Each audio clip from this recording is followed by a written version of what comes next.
Number one అంటారు. అసలైన number one Guru Kashi university.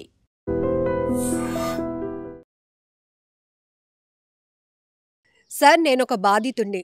నేను ఎంతో కష్టపడి పనిచేస్తుంటే నా భార్య కొంతమంది మహిళలతో కూర్చొని పేకాట ఆడుతూ తన కష్టార్జితాన్ని వృధా పాలు చేస్తుంది అంటూ ఒక బాధితుడు అంటే భర్త విశాఖ నగర పోలీస్ కమిషనర్ గారిని కలిసి కంప్లైంట్ ఇచ్చాడు. అయితే లోకల్‌గా ఉన్న పోలీస్ స్టేషన్‌లో చాలా సార్లు కంప్లైంట్ ఇచ్చినా వీళ్ళందరినీ పిలిచి కౌన్సెలింగ్ ఇచ్చి పంపించేస్తున్నారు సార్. దయచేసి మీరు దీనిపైన సీరియస్‌గా యాక్షన్ తీసుకోండి. ఎందుకంటే ఎంతో కష్టపడి పనిచేస్తూ వస్తున్నాం. అంతో కొంతో సంపాదించుకుంటున్నాం.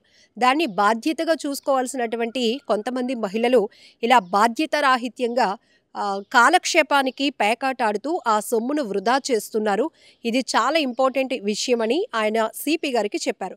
దీంతో టాస్క్ ఫోర్స్ పోలీసులు 4th టౌన్ పోలీస్ స్టేషన్ పరిధిలో ఉన్న అక్కయ్యపాలెం లలితానగర్‌లో రైడ్ చేస్తే అక్కడ ఒక 6 మహిళలు ఎంచక్కా కొన్ని డబ్బులు పక్కన పెట్టుకొని పేకాట ఆడుతూ కనిపించారు. ఇమ్మీడియేట్‌గా వాళ్ళని పోలీసులు అదుపులోనికి తీసుకొని కౌన్సెలింగ్ ఇచ్చారు. ఏంటమ్మా, మీరు మహిళలు కదా, మీ పైన చాలా బాధ్యతలుంటాయి.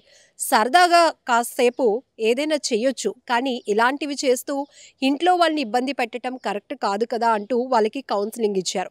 అయితే ఇక్కడ ఇది ఎందుకు ఇంత సీరియస్ అయింది? ఆ భర్త ఏకంగా పోలీసులకి కంప్లెయింట్ ఇచ్చి విసిగిపోయి పోలీస్ బాస్ వరకు వెళ్ళి కంప్లెయింట్ ఇచ్చారు అంటే 100% మనం మాట్లాడుకోవాల్సిన విషయాలు చాలానే ఉంటాయి. ఎందుకంటే ఇప్పుడు కుటుంబ బాధ్యతల విషయంలో పేరెంట్స్ ఇద్దరిది కూడా కీలకమైన పాత్ర. అంటే అటు భార్యది, భర్తది. ఎవరు సంపాదించినా కూడా వచ్చిన అమౌంట్‌ని ఎలా ఖర్చు పెట్టాలి, పిల్లల కోసం ఎలా ప్లాన్ చేసుకోవాలి, ఫ్యూచర్‌లో వాళ్ళ హెల్త్‌కి సంబంధించి ఎలా ప్లాన్ చేసుకోవాలి. ఇది ఒక సవ్యంగా నడిచే ఫ్యామిలీ సిస్టమేటిక్‌గా నడిచేటటువంటి ఫ్యామిలీ తీరు. కానీ కొంతమంది మహిళలు, పురుషులు ఇక్కడ ఎవరిని తీసుకోలేదు. సో బాధ్యతారాహిత్యంగా, బాధ్యత లేకుండా జులాయిగా ఇలాంటి ఆటలాడుతూ, పేకాటలాడుతూ, మద్యానికి బానిసవుతూ, లేకపోతే విచ్చలవిడిగా ఖర్చులు పెడుతూ కుటుంబంలో లేనిపోని సమస్యలకు వీళ్ళే కారణమవుతున్నారు. కాబట్టి ఇతను తన భార్యపైనే కంప్లెయింట్ ఇస్తున్నాను అని ఆలోచించకుండా ఒక బాధితుడిగా వెళ్ళి పోలీస్ బాస్‌కి తన గోడు వెళ్లబుచ్చుకున్నారు. ఇక్కడ రైడ్ చేసేటప్పటికి టాస్క్ ఫోర్స్ పోలీసులు లలితానగర్ ప్రాంతంలో 6 మహిళలు పేకాట ఆడుతున్నారు. వాళ్ళని పోలీస్ స్టేషన్‌కు పిలిచి కౌన్సెలింగ్ ఇవ్వడమే కాకుండా వాళ్ళ దగ్గర నుంచి 22,000 రూపాయలు నగదు కూడా స్వాధీనం చేసుకున్నారు పోలీసులు. సో ఇక్కడ మనం ఒకటి మాట్లాడుకోవాల్సింది ఏంటంటే ఈ మధ్య సోషల్ మీడియా చాలా యాక్టివ్ రోల్‌లో ఉంది. ఎక్కడ ఏ చిన్న విషయమైనా చాలా వింతగా వైరల్ అవుతూ ఉండటం చాలా కామన్ అయిపోయింది. కానీ కొన్ని వీడియోలు వైరల్ అయితే అయ్యాయి, కానీ కొంత లెసన్ కూడా మనకి నేర్పిస్తున్నాయి అని చెప్పడంలో ఎలాంటి డౌట్ లేదు. చాలా వరకు వీడియోలు నాలెడ్జ్ ఇస్తున్నాయి, కొన్ని అలర్ట్ చేస్తున్నాయి. ఆ కోణంలో మనం ఆలోచిస్తే గనక ఖచ్చితంగా ప్రతి వీడియో పనికొచ్చేదే అవుతుంది. ఎందుకంటే కొంతమంది ఆకతాయితనంతో చేస్తున్న పనులు ఆఖరికి మన కుటుంబ వ్యవస్థల్ని వీధి పాలు చేయటానికి వరకు కారణమవుతున్నాయి. ఇక్కడ మహిళలు పేకాటాటం, క్లబ్ కల్చర్ అనేది మనం చూస్తూ ఉంటాం. అది కొంచెం హైఫైడ్‌గా లైఫ్ స్టైల్‌లో ఉండే వాళ్ళకి. కానీ ఇప్పుడు పోలీసులు అదుపులోనికి తీసుకొని కౌన్సెలింగ్ ఇచ్చిన ఈ మహిళల పరిస్థితి మిడిల్ క్లాస్ ఫ్యామిలీ. అందుకే ఆ భర్త నేను ఒక బాధితుడిని అంటూ పోలీసుల్ని అప్రోచ్ అయ్యాడు. పోలీస్ బాస్‌కి తన బాధని వెళ్ళగక్కుకున్నారు. ఎందుకంటే కష్టార్జితం చేసి ఎంతో కొంత సంపాదిస్తున్నాం. శాలరీ పైనే ఆధారపడి జీవించే వాళ్ళకి ఒక రూపాయి వేస్ట్‌గా బయటికి వెళ్ళినా కూడా చాలా పెయిన్‌గా ఉంటుంది. ఎందుకంటే కష్టపడేవాడికే ప్రతి రూపాయి విలువ తెలుస్తుంది కాబట్టి. విచ్చలవిడిగా డబ్బొచ్చిందనుకోండి, దాన్ని అదే విచ్చలవిడితనంతో ఖర్చు పెట్టే వాళ్ళకి ఏ లెక్క ఉండదు. కానీ మధ్యతరగతి కుటుంబాలు, పేదరికంలో ఉన్న వాళ్ళ సంగతికొస్తే ప్రతి రూపాయి చాలా విలువైనదిగానే ఉంటుంది. ఆ రూపాయి దేనికైనా ఫ్యామిలీకి, కుటుంబానికి, ఆరోగ్యాని కోసం కావచ్చు, లేకపోతే ఏదైనా కొనుక్కోవటానికి ఉపయోగపడుతుందా అని ఆలోచించే మైండ్ సెట్స్ మనవి. ఇలాంటి సందర్భంలోనే కొంతమంది ఎవరో ఒకరు వచ్చి ఇలా మనం సరదాగా ఆడదామంటారు. అది కాస్త వ్యసనంగా మారిపోతే కుటుంబ వ్యవస్థలు ఏమైపోతాయి తెలుసా? చాలా వరకు ఇప్పుడు మనం సోషల్ మీడియాలో వైరల్ అవుతున్న వీడియోలు కూడా చూస్తూ ఉన్నాం. సో డ్రెస్సింగ్ కల్చర్ మారుతోంది, హ్యాబిట్స్ మారుతున్నాయి, విచ్చలవిడితనం పెరుగుతోంది.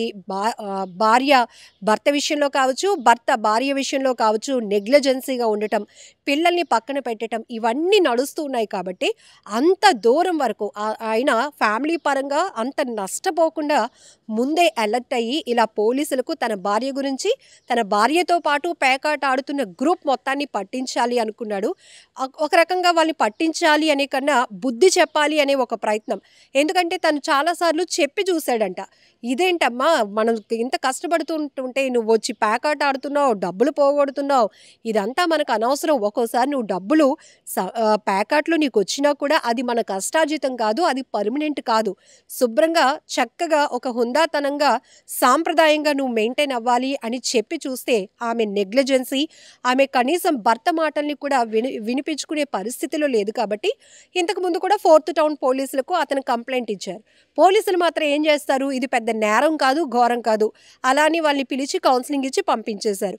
ఇలా కాదు, ఒక్కసారి వీళ్ళపై రైడ్ జరిగి వీళ్ళు పేకాట కోసం పెడుతున్నటువంటి డబ్బులు ఏదైతే ఉందో అది పోలీసులు తీసేసుకుంటే ఆ తర్వాత వీళ్ళకి దాని విలువ తెలిసొస్తుంది అనే ఒక ఆలోచనతో నేరుగా పోలీస్ కమిషనర్ గారు అయిన శంకబ్రత బాగ్జీ సార్ని కలిసి ఈ విషయాన్ని తను చెప్పుకొని వచ్చాడు. దీంతో టాస్క్ ఫోర్స్ పోలీసులతో రైడ్ చేయించినటువంటి సిపి గారు ఈ రైడ్లో 6 మహిళల్ని పేకాట ఆడుతూ ఉంటుండగా అదుపులోనికి తీసుకోవడం జరిగింది. వారికి కౌన్సిలింగ్ ఇచ్చి పంపించేశారు. వాళ్ళ నుంచి 22,000 రూపాయల నగదు కూడా స్వాధీనం చేసుకున్నారు. సో ఈ వీడియో పైన మీరేమంటారో కూడా కామెంట్ బాక్స్లో మెన్షన్ చేయండి. ఖచ్చితంగా మనం చెప్పొచ్చు, కుటుంబ వ్యవస్థ అనేది ఇక్కడ భార్య భర్త ఇద్దరి చేతుల్లో చాలా ఈక్వల్గా సమానంగా బాధ్యతలు ఉంటాయి. ఒకరు ఇంటిని చూసుకునే బాధ్యతలు తీసుకుంటే ఇంకొకరు బయటకు వెళ్ళి పనిచేసే బాధ్యతలు తీసుకుంటారు. ఇంకొన్ని ఫ్యామిలీస్లో అయితే భార్య భర్త ఇద్దరూ సంపాదిస్తూ ఇద్దరు కూడా కుటుంబాన్ని హ్యాపీగా తీసుకువెళ్ళాలి, పిల్లల కోసం ఆలోచించాలి అని చాలా సాక్రిఫైస్ చేస్తూ ఉన్నటువంటి ఫ్యామిలీస్ని చూస్తున్నాం. విపరీతమైన ఒత్తిడిని ఎదుర్కొంటున్నటువంటి వారిని చూస్తున్నాం. సో ఇది కొంత ఇన్స్పిరేషన్. మరి వీళ్ళ చేస్తున్నది ఇన్స్పిరేషన్ అంటామా? చాలామంది ఇబ్బంది పడే పరిస్థితులు ఉంటాయి కదా. సో ఈ వీడియో పైన మీ అభిప్రాయాన్ని కూడా కామెంట్ బాక్స్లో మెన్షన్ చేయండి. నిజంగా ప్రస్తుతం ఉన్నటువంటి సమాజం దేనికి ప్రయారిటీ ఇస్తుంది?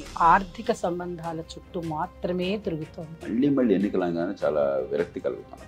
మంచి అనిపిస్తుంది కదా, లేడీస్ కూడా ఛాలెంజింగ్ జాబ్స్ చేసినప్పుడు చాలా బాగుంటది. ట్రాఫిక్ అసిస్టెంట్స్ గా నియమించిన ట్రాన్స్జెండర్స్ అందరితో సాల్యూట్ చేయించుకుంటున్నారు. ఫుడ్ డెలివరీ ఇవ్వటానికి వెళ్ళినటువంటి డెలివరీ బాయ్ అనిల్ పై కళ్ళ ముందు